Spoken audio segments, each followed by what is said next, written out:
All right, we're back. It's been a while. Yes.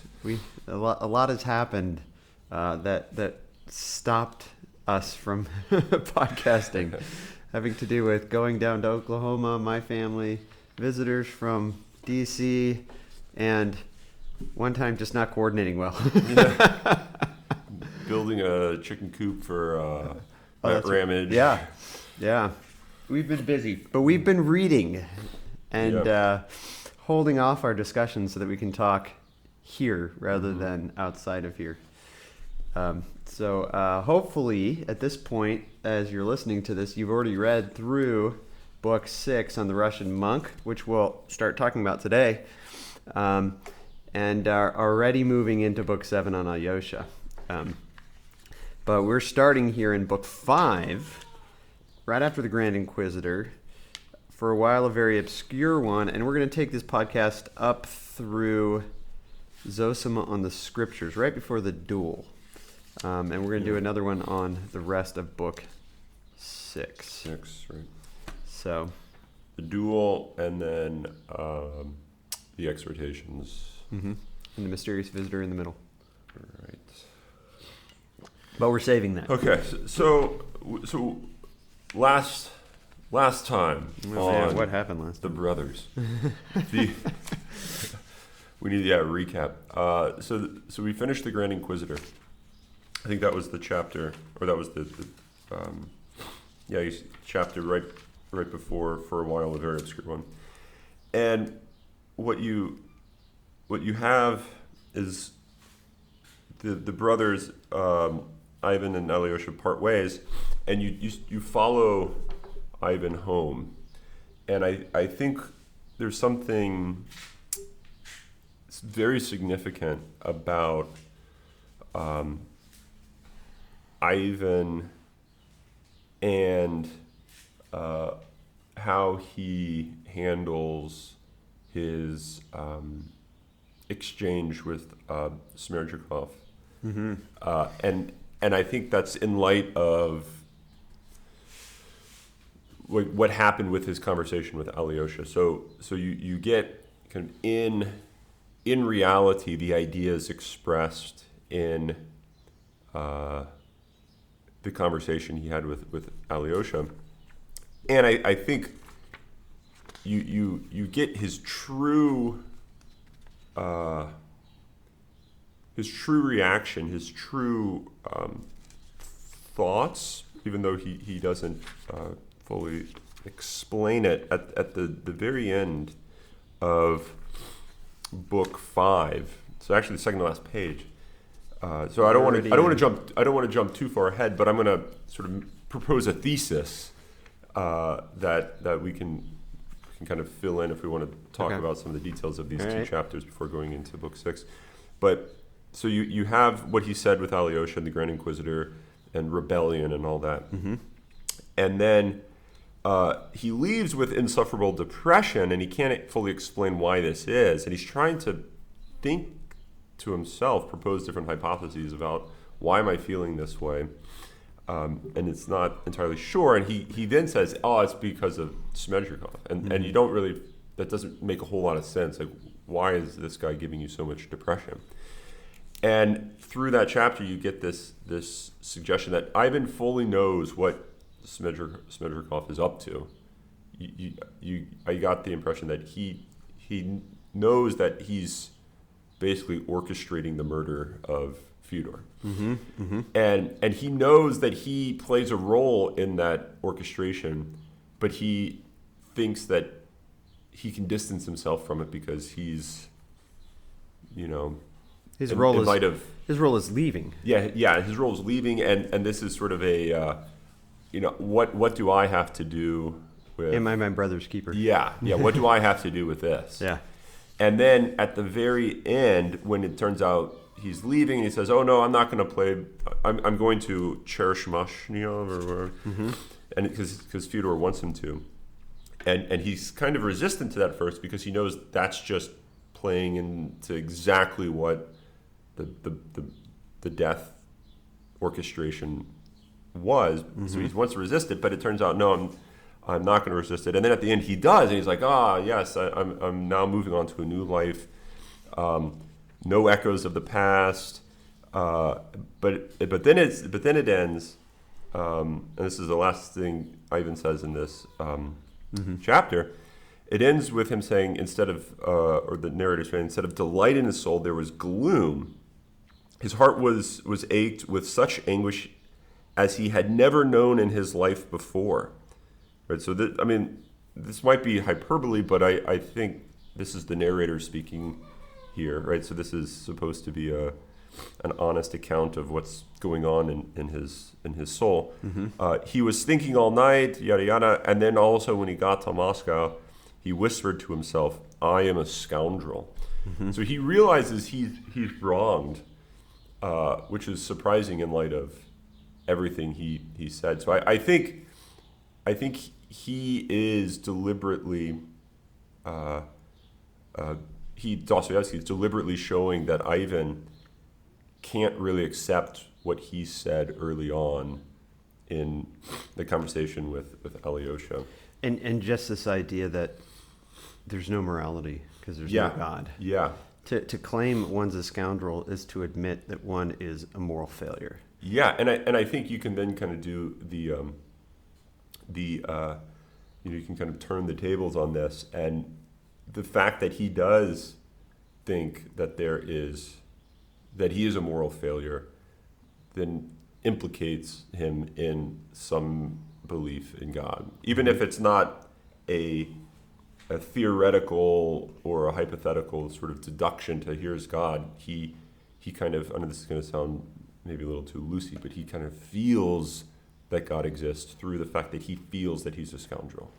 Yeah, no, I think doesn't Thomas say something like this? Like, it has something to do with, well, maybe not. I mean, he when he talks about the first moral act, he even says, no, this is what I'm thinking of. He says something along the lines of every seeking of truth or every claim of truth is a seeking of God or is a finding of God. Of something like that, right? That there's no way that one can know something to be true without, by that very fact, knowing God. And so there's something about him saying, "I'm a scoundrel," that is in and of itself a confession of faith. Yeah. No, I think I got the impression that is what.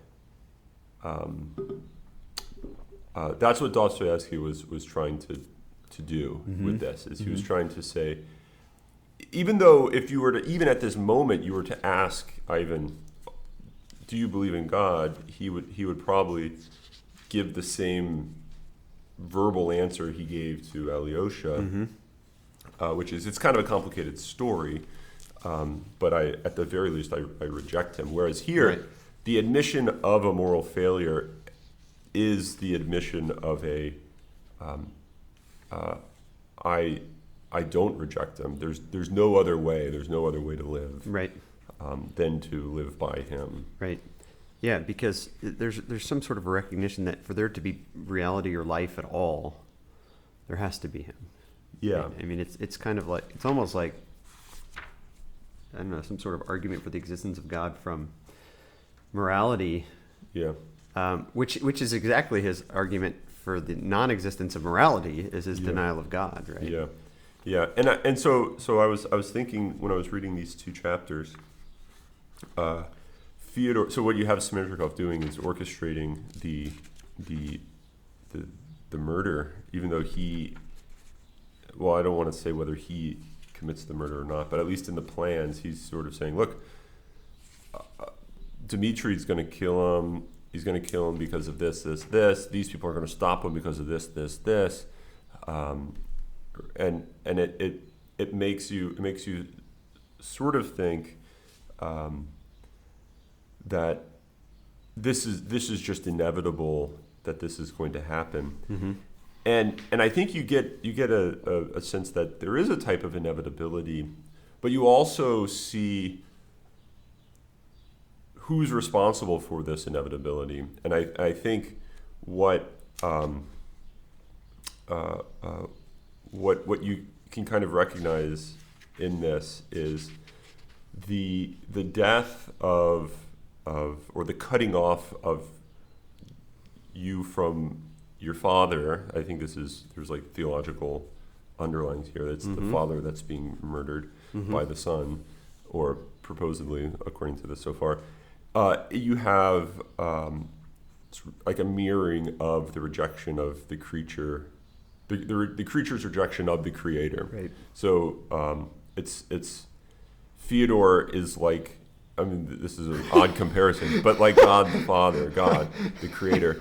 Now, but I think from the perspective of the creature, so I think so Ivan's going to say the creature views the Creator like the way the sons view their dad. Now, the reality is obviously, I don't want to like say like, oh, actually Fyodor is a really great, all benevolent character in this, and they just don't fully understand him. Omnipotent and omnibenevolent. Right? Yeah, and omnitemperate.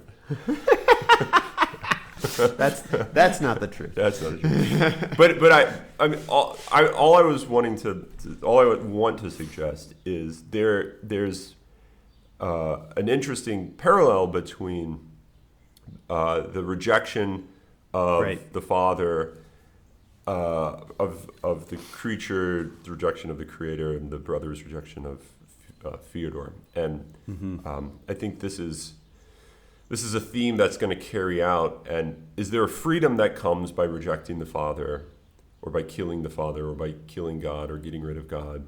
Is there a freedom that comes about, or is it actually damnation? Is it isolation? Which we'll see Zossima talking about freedom. Exactly. In our next podcast. Yeah. But it seems to me then that this is, de Lubac talks about how Dostoyevsky is like Nietzsche before Nietzsche, except with the twist of actually like thinking faith is for real. Yeah. But I think ultimately then this narrative, the outer narrative, is bringing out the inner narrative of just modernity as a whole, which is, does the rejection of God ultimately bring about true freedom, throwing off the shackles of sort of the of religion and faith, or whatever you want to call it, right? Yeah.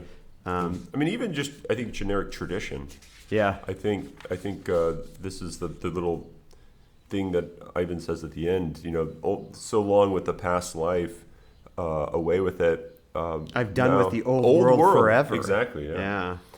It may have no news, no echo from it, which actually kind of reminds me of everything reminds me of Alex de Tocqueville.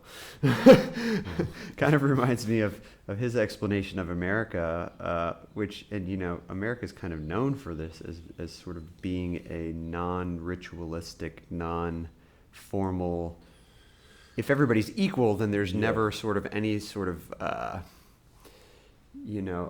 how do I act in front of this class? How do I act in front of this class? Because there are no classes. Right. And then everything gets leveled and in a sense negated.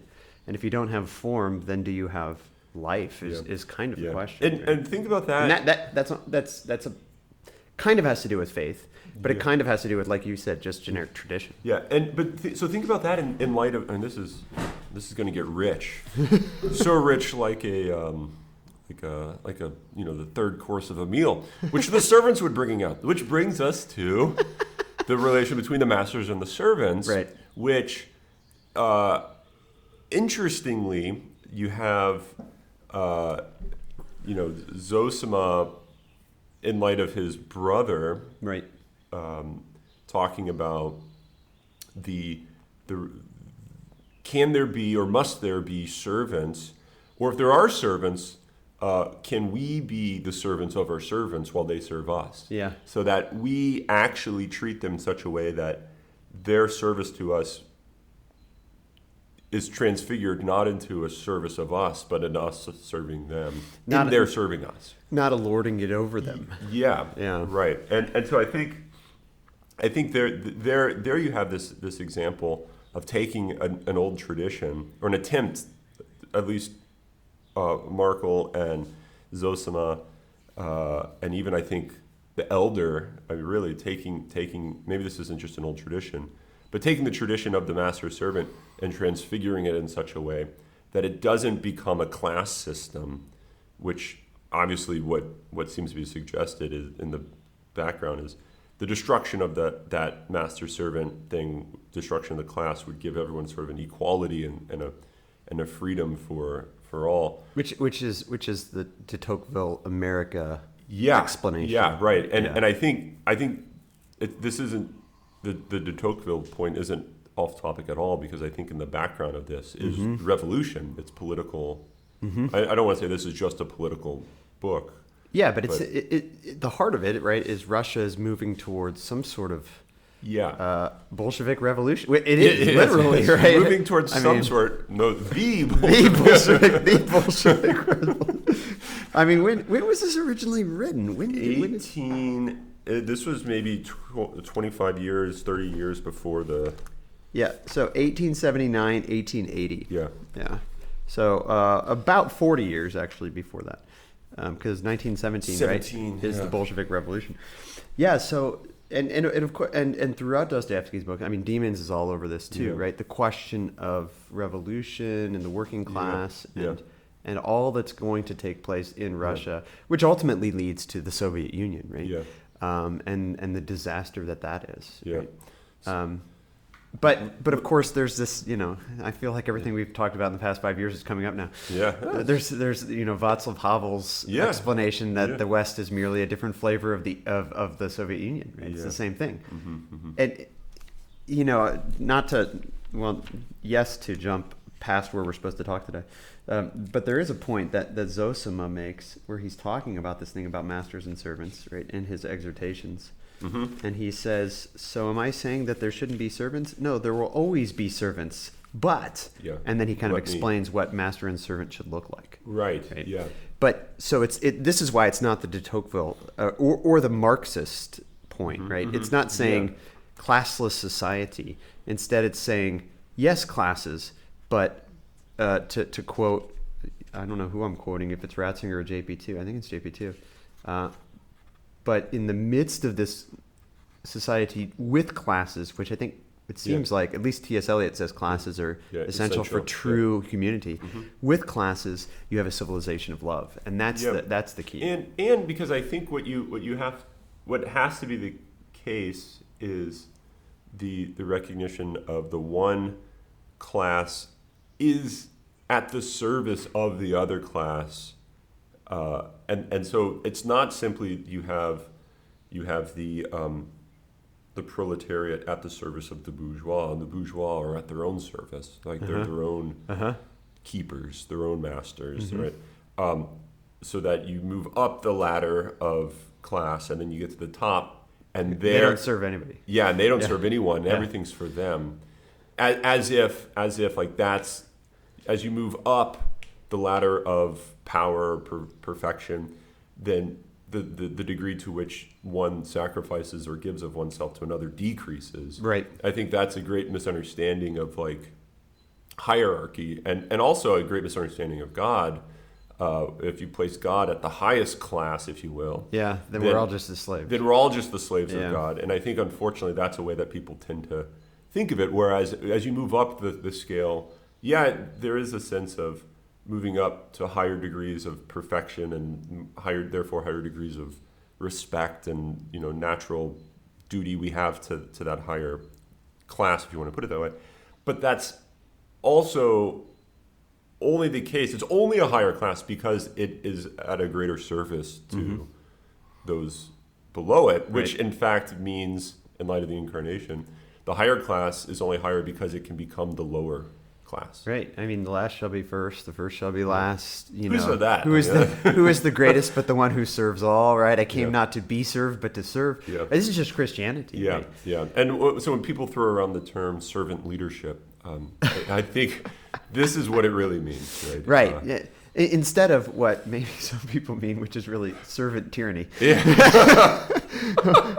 or quote. I'm going to put quotes around the servant part. Yeah. Servant tyranny. Yeah. It's almost like It's almost like a mask of service for the sake of tyranny. Yeah. Or for the sake of, maybe not tyranny, but Yeah. for the sake of just being above, lording it over. I mean, it's exactly the way Nietzsche thinks of love. It's like the And greatest... Christianity, And yeah. Christianity, yes. The greatest...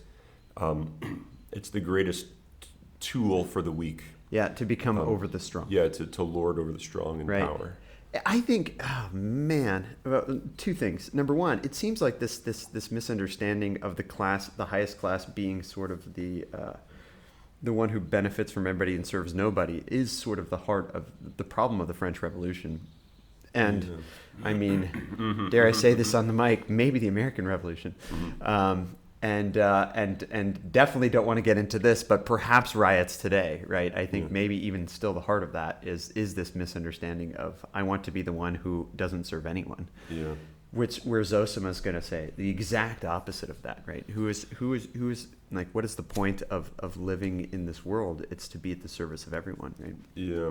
But I think, I had another point, now I don't remember it. Yeah, whatever. Yeah. But It'll come up somewhere. But so the end of chapter 6, or throughout chapter 6, you get You mean book 6? no chapter 6 of book 5. Sorry, you get It's always worthwhile. or no right before that for a while a very obscure one. Oh, we're still there. Okay. You get all the details. Like I know we're going to move into later stuff here in a bit, but you get all the details of how this is going to happen, how the proposed murder is going to happen. Yeah. I'm probably going to fall down the steps, says Smerdyakov. I always have these. How do I know? Yeah, Oh, and because Ivan says, you can't know that. Nobody knows when that's going to happen. It's just interesting because epilepsy always comes up in Dostoyevsky. Yeah. Because he had it. he had it. Yeah. And so the idiot, it's huge in the plot of the idiot. Yeah. It's obviously here it's huge too. And I think it comes out in this conversation, but it's also, I believe, people think he didn't suffer, Dostoyevsky that is, didn't suffer epilepsy until, like epileptic fits, until after his father was murdered. And it was sort of through that experience that people think sort of triggered this. Although it's kind of hard to tell. But a lot of people think that that's what was going on. And so it definitely comes up here that it's almost as if, it's like the epilepsy is sort of unknown, but it also is kind of a self-fulfilling prophecy in its type of way, that if you fully believe that you're like really scared, then you actually do become scared, or you fully believe that this is. So I get the impression it doesn't matter significantly for the plot, but it's a fascinating question that it's left unstated at the end whether Smerdyakov really did fall down the steps out of epilepsy, or if he did it on purpose, but it then triggered him having these fits. So I don't know. I thought it was a fascinating thing that he says, here's what's going to happen, and then at the very end of book 5, before book 6, after Ivan says, "I'm a scoundrel," the next sentence, maybe I'll have to find this, but the 310. It comes right to 310. yeah. It's basically the next. It's the explanation of everything that goes down. Yeah, and it's like, here's a strange thing that happened. I love how it's put. Something happened which was very annoying and unpleasant for everyone in the house. Smerdyakov fell down the cellar steps. And then here's another thing that happened, and here's another thing. All right, and Grigory was completely laid up by his lumbago. Yeah, and Hetzenstuber, The worthless doctor. Said, this is beyond. Put ice on his head. Yeah. And if it doesn't get better, it must mean it's really bad. It must mean we got to do something else. Yeah. I think that's just incredible like story narrative that's going on here. Yeah. And then what you have is the transition from that, which is, you see where this is going. The writing's on the wall. Murder is in the cards. Yeah. And then you move right to Zossima. Yeah. Right. Yeah. Where this is, and then you're just like, man, I want to hear what happens there, right? Yeah. because you already know what's planning. Now, before we move on to Zossima, I got one more question on this part. So, and I kept trying to, and this is your clarification of sort of Ivan and the new life and the I'm a scoundrel and really having some sort of faith is interesting to me. But my question is, well, I don't want to. I mean, I don't. I mean, his having this faith is something that's unknown to him. Yeah. No, I'm not doubting that. Okay. Or I'm not trying to say that all of a sudden he's on the train, he starts, getting on his knees and praying. Yeah. I don't think that's happening, but But my question is, why? And I don't want you to give away what happens in the future here, for me or the listeners here. But why does Ivan continually tell Smerdyakov, whom he hates, what he's doing? Right? He specifically says, like, I hate this guy, and then he goes to him and he says, I'm going to Moscow. Why did I say that? Yeah. And then I'm going to, that other place. That's hard to pronounce. Chermashnya. I'm going to Chermashnya. Why did I tell him that? Then, but he keeps doing it, right? And then Smerdyakov will say something like, totally like pissy at him right after he does it. With a smirk. The familiarity which makes him hate him. And yet after he does that, he does it again and he tells him what he's doing, right? And he's like, why do I keep telling him? It's almost like, and this was my thought in this, that Ivan wants to be, he wants his dad dead too. I'm not going to get just reading these texts here. I think that's partly what's going on, and you get another indication of that in when he comes home. He says, I can't talk to you. I'm going up to my room. I'm not coming into you, Pops. Yeah. And then Peter was like, what's got him so pissy? Yeah. Right? And then Smerdyakov was like, I must have... I don't know Smerdyakov like, well, it was me, but I won't tell you that. Yeah. But then he wakes up, doesn't he? And he listens. 3:05. He listens to what's happening. And and this is significant because the narrator says this. That action, all his life afterwards, he called infamous. And at the bottom of his heart, like where the real truth lies within you, right? Mm-hmm. He thought of it as the basest action of his life. Yeah. When I read that, I was like, what does that mean? That is like horrible.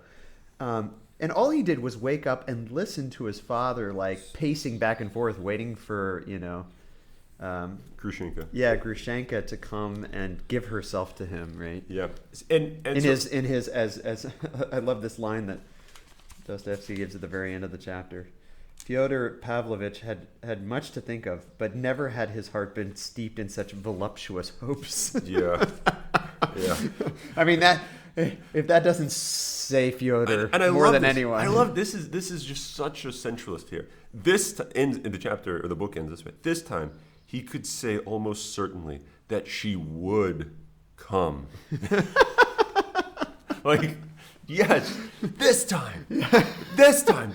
This is the real time. He's so dumb, right? He's so dumb, but he doesn't think with. I mean, he thinks with his gonads, right? But what's interesting? That's the sort of hope that he has that type of hope for Grushenka that Father Paisi has in Zossima coming back to life. That, like, if he would have died, he would have still have met his promise. And come back to life and talk to you one more time. So this is what's admirable, interestingly, about the sensualist is they are completely convicted in something. Now, what they're convicted in isn't the greatest good. But their conviction is. I'm sure this hot or cold, right? I mean, this is. And they are always hot. But I'm sure this actually, to get more serious here. I'm sure this has something to do with, Ratzinger's Spe Salvi, where he talks about big hope and little hopes. And I don't remember that section that well, but I remember there being this sort of like comparison between the two, saying that they're in a sense in the same category, and even though one of them is not the true fulfillment of man, the other one is. But it would seem then that Fyodor and Father Paisi actually are, in a sense, the same. Yeah. So this incredible poem called "The Pendulum." I think I may have read this to you. It's the opening. It's like the epitaph of. I think it's the popular patristics book on Maximus the Confessor. Is it Maximus's own poem? No, it's I forget who it's by, but it's from 1870s or something like that. But it's about how God made man, yada yada yada. But he basically made him such that he was passionate about something he doesn't have, so that it would require man to throw himself like beyond himself, so he doesn't just revel in his own glory, but sort of pushes all the goods he has towards something. And I think that's like what passion, or that's what sensuality, the sensual nature of man, kind of in a very natural incarnational way does, is it pushes you towards something. And it's not, I mean, the one thing to see is the Russians are not rationalists. Right. So, I mean, he even says later on, I don't think we this is moving way, maybe in another 50, 60 pages, but he says, yeah, the main character doesn't act rational here, and he acts completely on his emotions, but sometimes that's the best thing to do. So I don't want to get into that, but the sensuality, I think, is significant. So, yeah. But you're completely right, I believe, that in Ivan's heart of hearts, or at the bottom of his heart, he knows that he has been longing for this. Remember, go back. He didn't want to stop. He says, just imagine if we didn't stop Dmitri from kicking the snot out of Fyodor. He would be dead now. Yeah. And he's kind of like happy about this. He kind of agrees with the chapter title, which keeps coming back to my mind. Yeah. Why is such a man alive? Why is such a man alive? Yeah. Yeah. He says that, I believe.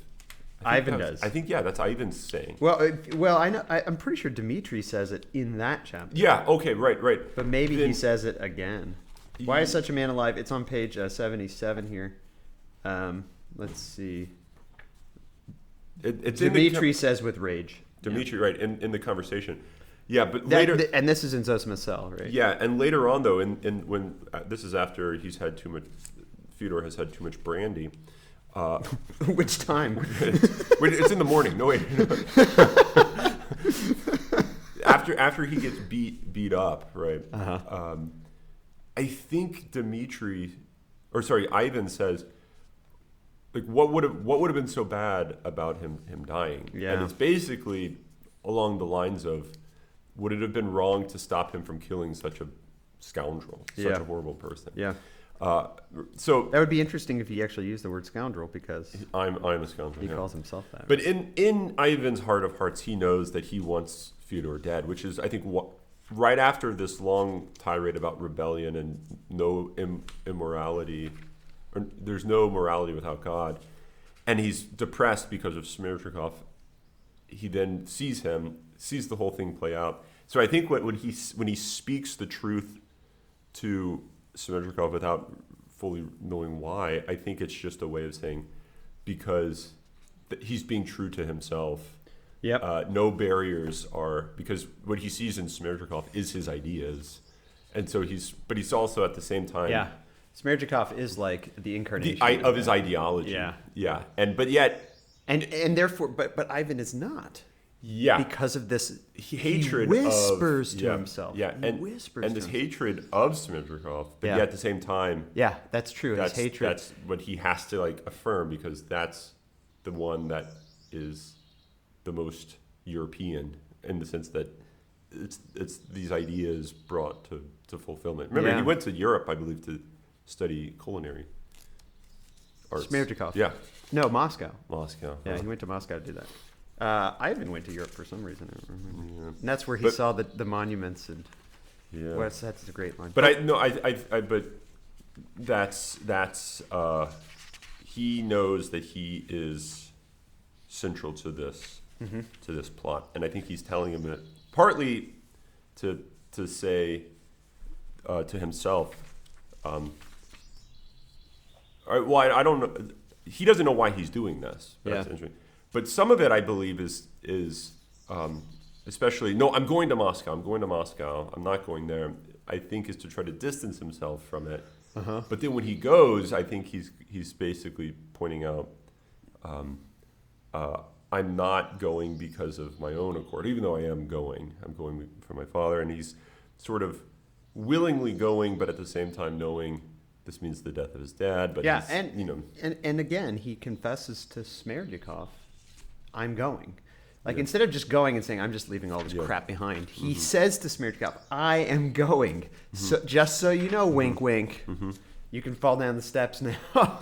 Yeah. I mean, because that's what happens. But I think it's also key, and we should probably move on to the brother. But I think it's also key that on 310, the train flew on, and only at daybreak, when he was approaching Moscow, he suddenly roused himself from his meditation. I'm a scoundrel.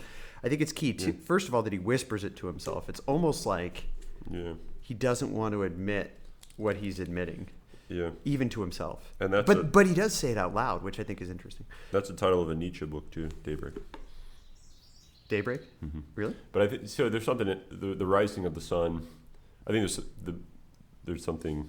I mean, shedding light, but also the rising of the sun. I mean, it goes way back to like the monks, and I mean, you it's at the morning when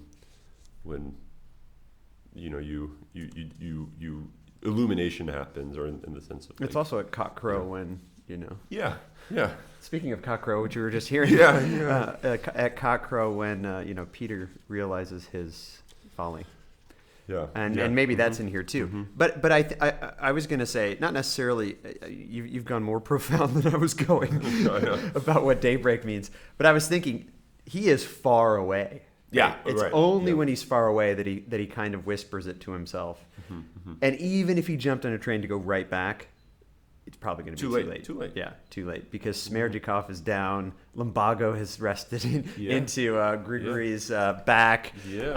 Marfa's spreading the lotions. Marfa's drank the rest of the lotions and is sound asleep. Right. And quote unquote Grushenka is knocking at the window. Right. So there's something. He won't admit it to himself until it's already too late. And then it moves on to Zossima. So we'll have to wait on Ivan because I don't know what happens yet. I haven't gotten there yet. But let's talk about Zossima. So Alyosha goes running back, right? And Zossima's still living, as Father Paisi admitted. And he's talking to these people. I numbered them and named them here. We have Father Yosef, Father Paisi, Father Mikhail, Father Anfim, Porphyry the novice, and Alyosha. Those are the 6 people that are kind of hearing this conversation. And it's in this chapter that the quote from the beginning of the book comes up. I think for the first time. I don't think it's come up yet. That's on page 317. Except a corn of wheat fall to the ground and die, it abideth alone. But if it die, bring it forth much fruit. Right? And so, in some sense, I think book 6 is going to be central in the theme, because what Dostoyevsky decided to put as I don't know what he called the quote at the beginning of a book. It has a name, I'm sure, but I don't remember what it is. What he decided to put at the beginning now is here, and therefore there's something about this section being the heart of what he's trying to say in the book. Right. So, and of course, it's in one sense, the corn of wheat that dies is Markel, who is Zossima's brother, right? He flat out says it. My brother, I want to tell you of my brother, for there has been no presence in my life more precious, more significant, and touching. And so that his brother is actually, in a real sense, and Zossima is going to get into this deeper as we get into his exhortations in the rest of this book. In a real sense, Markel is responsible for Zossima as he is now. He's responsible for him becoming a monk. He's responsible for him being the kind of monk that he is, because it's not just being a monk, right? Because we also have other monks who are losers. And Zossima flat out says that, right? And he says, "What is a monk?" Right? In a sense, this whole section is called Russian monks, right? The Russian monk. And it's a question of what does it mean to be a monk, which is why we got to get the monks back on our conversation. But I think his brother is really key. His brother, who was not a monk. Yeah, and who initially was on the path to completely destroying Zossima. Yeah. Right. So when Zossima was young, he remembers his brother saying, "All that God talk is twaddle and silly twaddle." Yeah, and I'm not going to take the sacraments, and this is I'm not going to fast for Lent. That's stupid. Yeah, and I can't remember where this, but this is 319 to the bottom. I remember him saying something along the lines of, it had a great effect on me. He says, though I was only 9, I too was aghast at hearing such words. Yeah, right. It doesn't say. It does say somewhere that it did have a great effect on him, but I don't see. But the just the idea of it was the child Zossima that was being affected by his brother here, which is key because Zossima is big on, you have no idea how much you affect children. Right. Which, as a father, I think about like every stinking day. Yeah, I know. I mean, and how I've failed my kids over and over and over and over and over again. It's like my conversation with Jesus every day. Why have I failed my kids in this now? Yeah. What am I going to do? I've ruined them all. Yeah. So it's the next. So there. That's all silly twaddle, and there is no God, he said, horrifying my mother, the servants, and me too. Yeah. But then he saves it. He redeems it all. And it's his coming death that actually changes him. Yeah. Right. And here's what's mysterious. I mean, we can get into this a little bit later. But the glory of Markel's life is definitely, no questions about it, definitely not at, like, in spite of or despite of his early atheism and his early sins. It's not okay, he's gotten past that and now here's the sanctified life. Now he's the glowing, levitating but guy. he wouldn't be the saintly individual for Zossima were he not also this sinner who's been redeemed, right? Right. I mean, I think this 322, I think, is the key line there.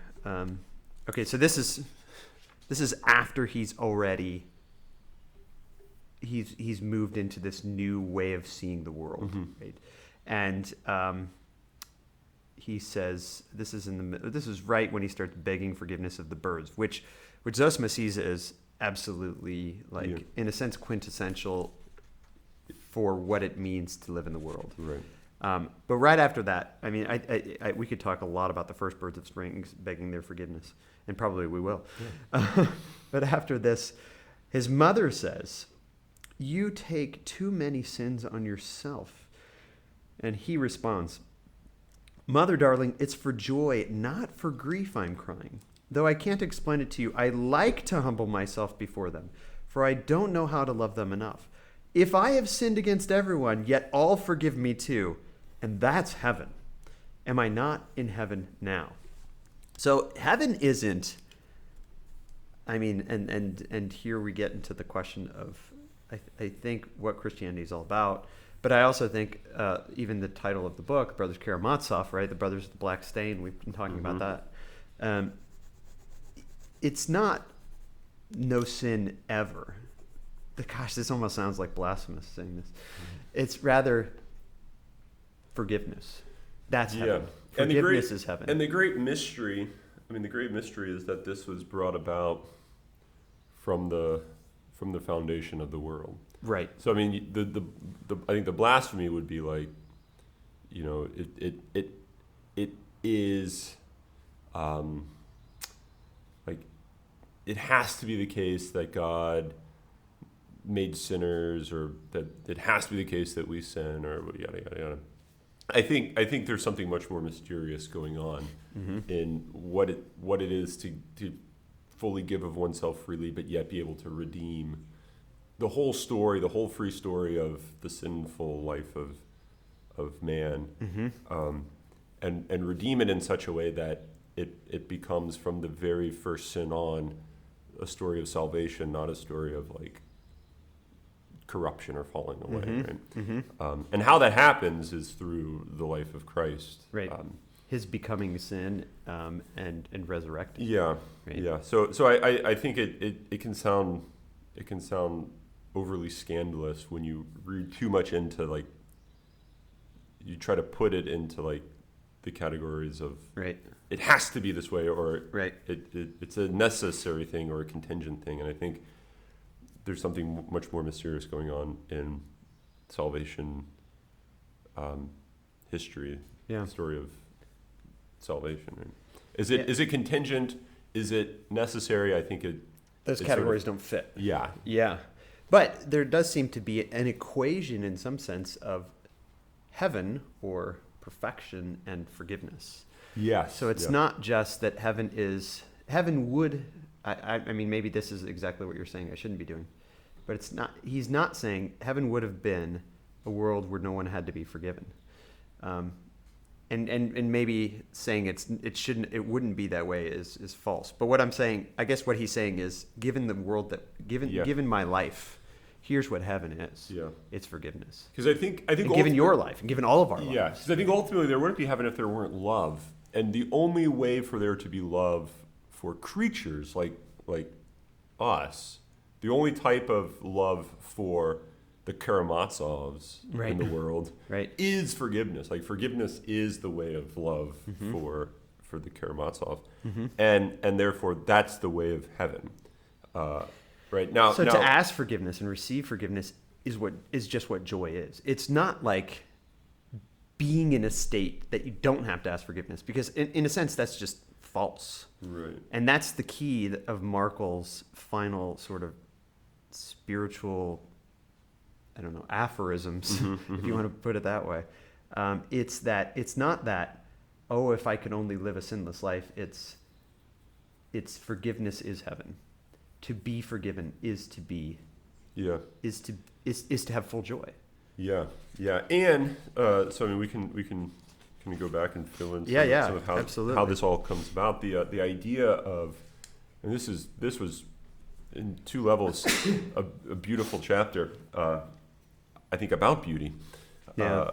I mean, so Markel comes to this recognition that he is living in heaven now, which is incredible.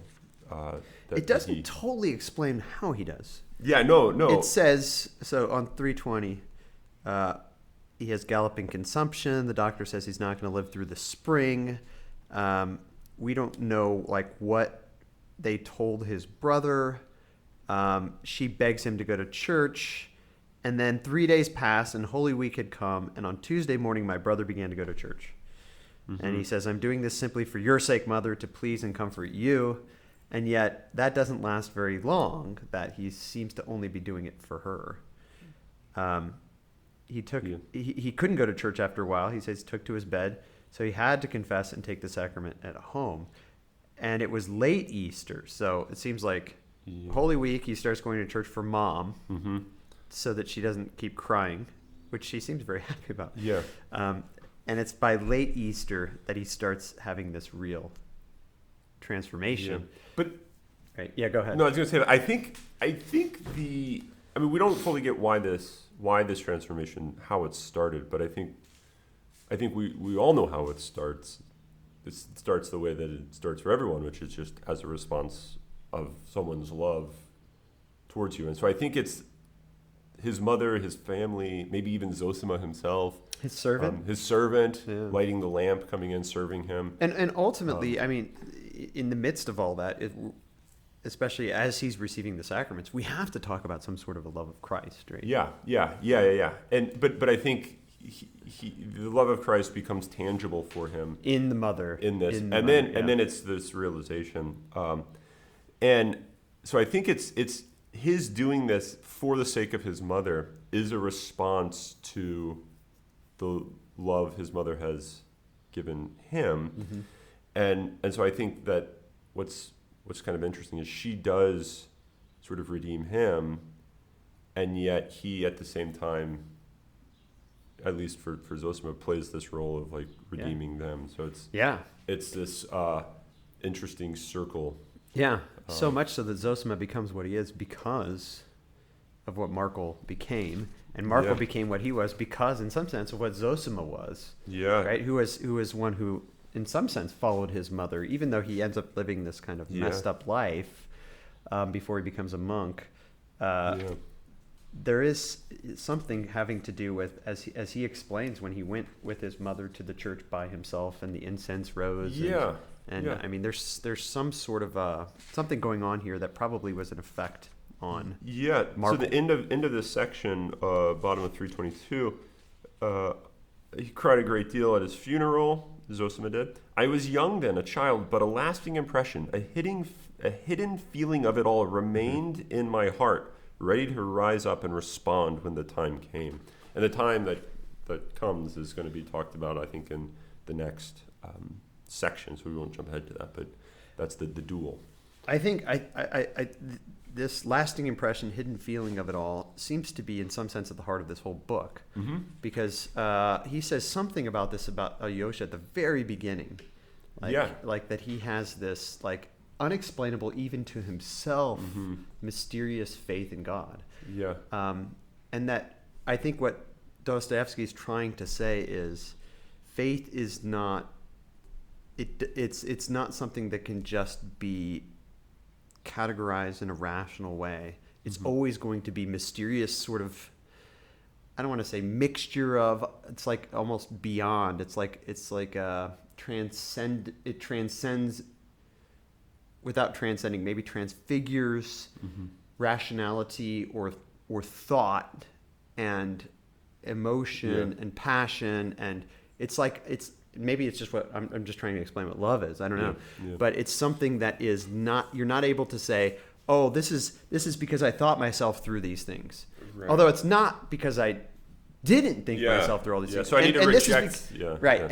Or this is because I feel this way. But it's not because I, you know. So there's it's like, it's not a combination. It's something beyond feeling and logic that is one thing.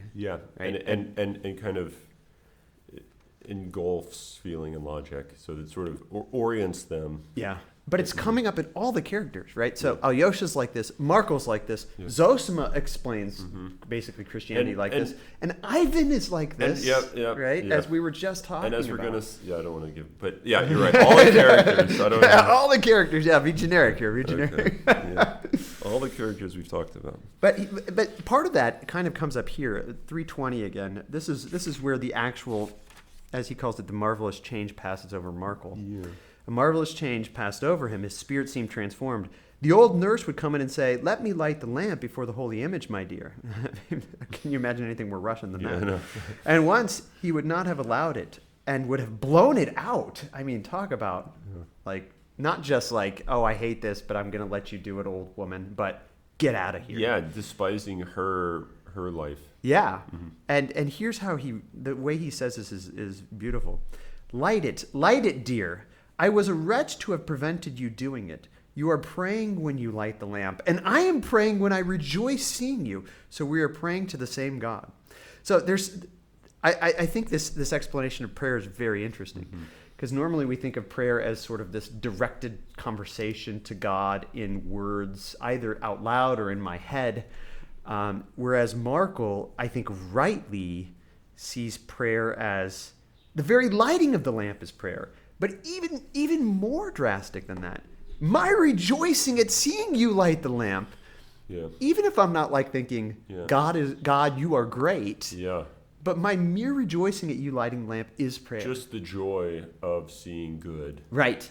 It's prayer in and of itself, which this is getting deep into my spiritual theology class, I think, but it gets to the heart of what Paul means when he says that you should pray at all times, right? And one who doesn't understand prayer in the way that Markel is explaining it is one who is never going to understand what pray at all times means, because they're going to be thinking that you just have to go climb on a pillar and talk to God nonstop. When people come talk to you, you tell them to shut up and go away. But unfortunately, when you told them to shut up and go away, Farapont is like, when you tell them to shut up and go away, you stop praying, so you kind of ruined everything. That's exactly what Farapont. I mean, he is more strict to the rule, his rule, the fasting and devoting time. He stays up all night on his knees and yada yada. Yeah. And that's contrasted with Zossima. And I think the thing with Zossima is the joy of living is prayer. Yeah, contrasted with what Ferapont is doing. And because where does this go? Where you were just reading bottom of 320. Mother, don't weep, darling. So obviously this made his mother really sort of upset. You're crazy, son. Which is what the doctor says. Yeah, he says, obviously he's going crazy and the sickness is getting worse and worse. Yeah. I love it, right? Madness and Christianity and Dostoyevsky is always this sort of like, what do you mean by madness? Yeah. Come on. Yeah. Mother, don't weep, darling. I've longed to live yet, longed to rejoice with you, and life is glad and joyful. And the mother responds, ah, dear boy, how can you talk of joy when you lie feverish at night, coughing as though you would tear yourself to pieces? Don't cry, mother, he would answer. Life is paradise, and we are all in paradise, but we won't see it. If we would, we should have heaven on earth the next day. Mm-hmm. So it is rejoicing in life, which is paradise, right? Rejoicing in the goodness that is before you. That is prayer, and that's, I think, sort of the possibility of praying without ceasing is finding joy in all that is given, all that is good. Yeah, but constitutive of that joy is this, right? Going down further on that page that you ended with, right? Mother, darling, he would say, there must be servants and masters, but if so, I'll be the servant of servants, the same as they are to me. And another thing, mother, every one of us has sinned against all men, and I more than any. And a little bit lower, he says, everyone is really responsible to all men, and for everything. And this becomes like Zossima's like, this is his spirituality. We've already seen this a few times, at least once earlier on in the book. Right, and we're going to see it's key in Zossima's own conversion and his just like rocking the Russian world just by his life. Yeah. But I think here's the key, and this is something that it seems like the mother doesn't quite get. But Zossima ultimately gets later in his life, that joy, the gladness of life, the joy of life, the heaven of this, the paradise of this earth is constitutive of the fact that I've sinned against all men and that I take the blame for everything. And that when, like here's the false dichotomy to make. If I recognize my sin and see that I've wrecked the world by my sinfulness, which is Markel is pretty clear about, and Zossima is even more clear about, and maybe that's just because Zossima has more time to talk than Markel does. But the fact that you recognize I have ruined the person in front of me by my own sinfulness is not, it's not to be the point where I get depressed and then I have to be sad and I have to cry and be mad at myself and stand before God beating my breast with a rock. Not that you shouldn't do that, but that you do it, and this is the funny part, the paradoxical part, in joy. That is the joy, right? You see before you the wreck that you've made, and you are joyful that you can be forgiven of this wreck. And that you ask forgiveness, right? That you ask forgiveness and receive it, right? That's the key, right? Again, going back to this, if I have sinned against everyone, yet all forgive me too, that is heaven. And so this idea of enjoying life seems to be at the heart of just what it means to pray at all times. Right? Yeah. Which is not contrary to the fact that I've sinned against everyone. Right. And in fact is in some sense that's what makes up my not that I'm joyful that I sinned against everyone, but I'm joyful that even though I sinned against everyone, I can be forgiven of this. Right? Yeah. Two points. I know we're kind of getting there. One really short point. The doctor also is a German, it seems. Yeah, the old German, Eisenschmidt, who once again is worthless. Is sort of worthless, right? the worthless German doctor. I mean, they don't have any insight into what is healthy or unhealthy. What they need to do is call some Russian doctors. It sounds like or Russian monks. Or Russian. Exactly. I think what's playing out is that's where real human health and insight lies. Right. So the second thing is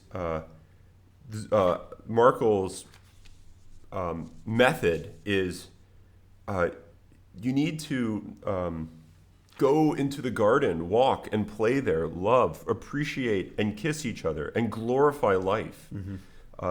Your son cannot last long, the doctor said. Like, clearly he's talking about crazy stuff. He thinks the point of life is to walk through gardens, to ask the birds of heaven for forgiveness. Yeah. He is nuts. Yeah. Like, he's completely out of touch with reality. Yeah.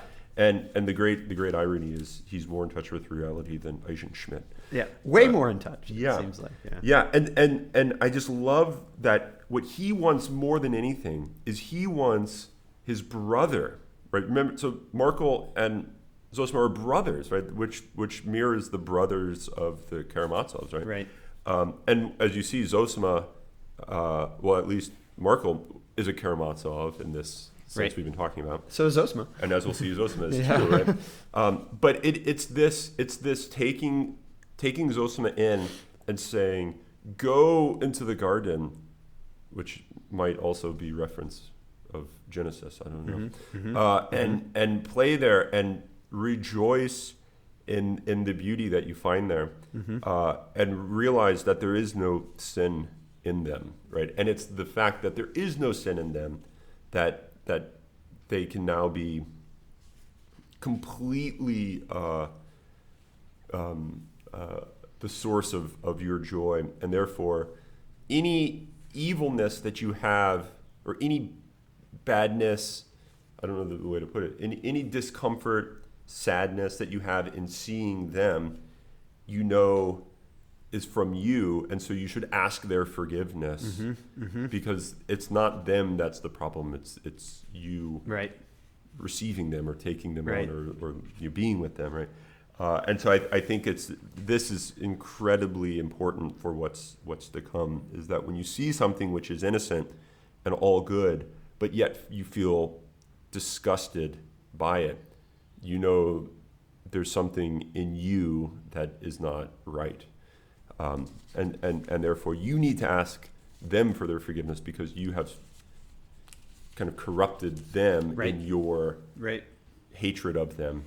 Yeah, and in some real sense, your corruption of them is also your blindness of their greatness. Yeah. Right? I mean, this is getting right to the heart of the whole beauty question. 322, right when he begs forgiveness of the birds, he says, none of us could understand at that time, but he shed tears of joy. Yes, he said, there was such a glory of God all about me, birds, trees, meadows, sky.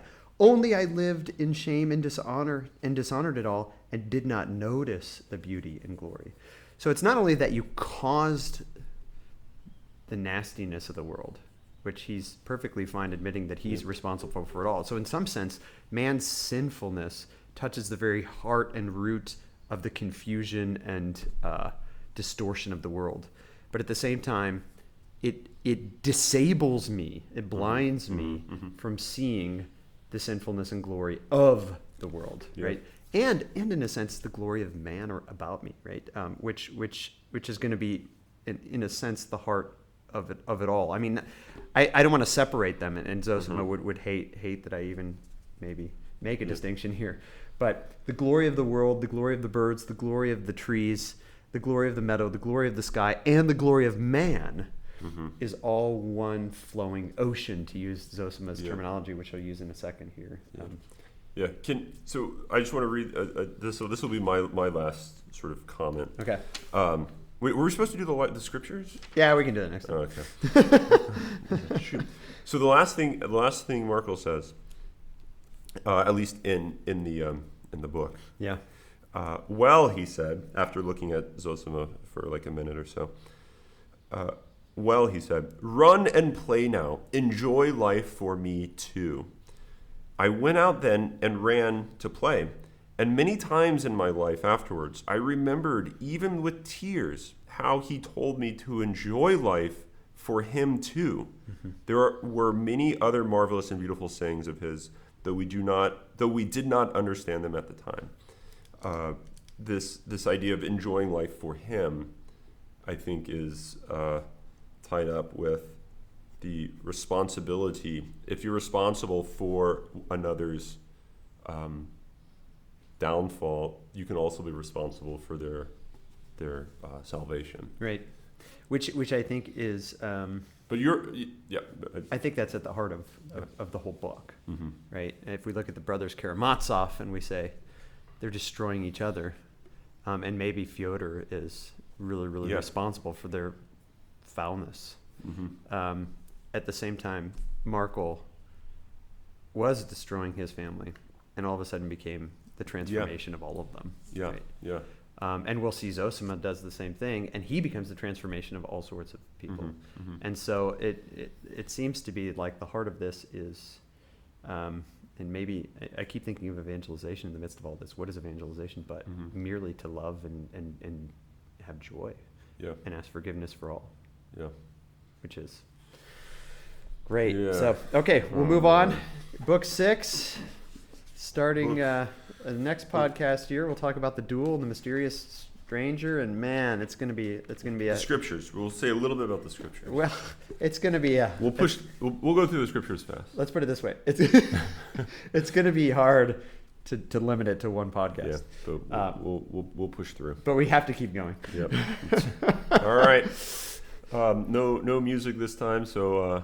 So just know this. Go and enjoy. Go straight into the garden, walk and play there, love, appreciate, and kiss each other, and glorify life. Glorify life.